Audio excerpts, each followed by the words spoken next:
So hi guys, for today's content natin, about to sa rabies vaccine. Kailan ba ako dapat magpabaksin ng anti-rabies? So ito yung nangyari guys. Panoorin nyo ito hanggang dulo kung ano yung mga pwede at hindi sa mga pagkain o sa mga bawal o dapat gagawin kapag may nangyari sa inyo na na-expose or na kagat or nakalmot kayo ng mga alaga nyong pusa at saka aso. And then, thank you for watching. I-share ko lang sa inyo based lang sa na-experience ko. Kung nakagat kayo ng pusa or nakalmot, pusa or aso, ang gagawin nyo po is hugasan nyo po agad. Pagkatapos, pumunta po kayo sa pinakamalapit na bite center or hospital na malapit sa inyo. So guys, ganito lang yun. Hindi po talaga ako nakagat. Pero ang nangyari sa akin is na-expose lang ako sa laway ng aso na unvaccinated. Wala siyang vaccine. So, pumunta ako sa Animal Bite Center. As per advice po is sabi nila kailangan ko rin na mag-vaccine pa rin kasi mas matindi pala pag na-expose ka sa laway ng mga aso.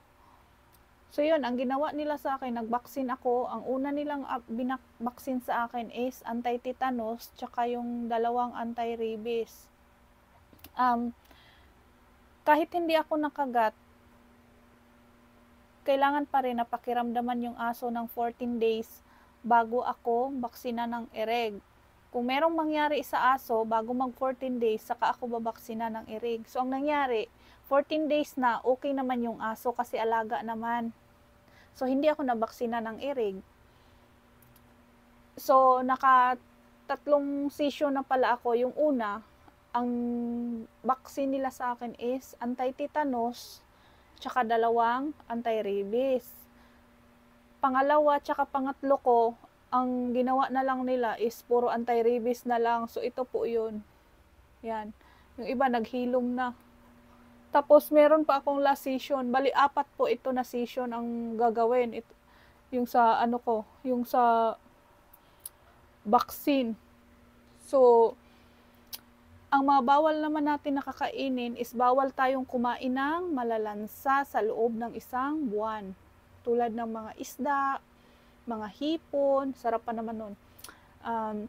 Basta kahit anong klaseng malalansa o seafoods, pwede lang sa atin mga gulay, prutas, karne, yan lang muna ang pwede sa atin. Tapos more on water tayo.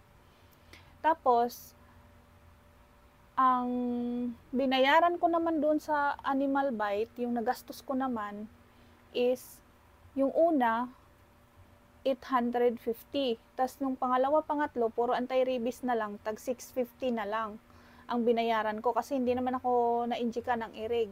Yung sa irig pala, ang depende po yan sa Animal Bite Center ha, nakadepende. Doon sa napuntahan ko is 2,000 sa kanila.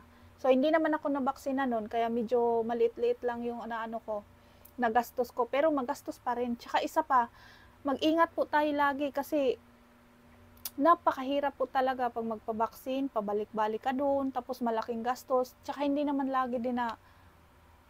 din lahat na kayang gumastos din sa anti-rabies eh.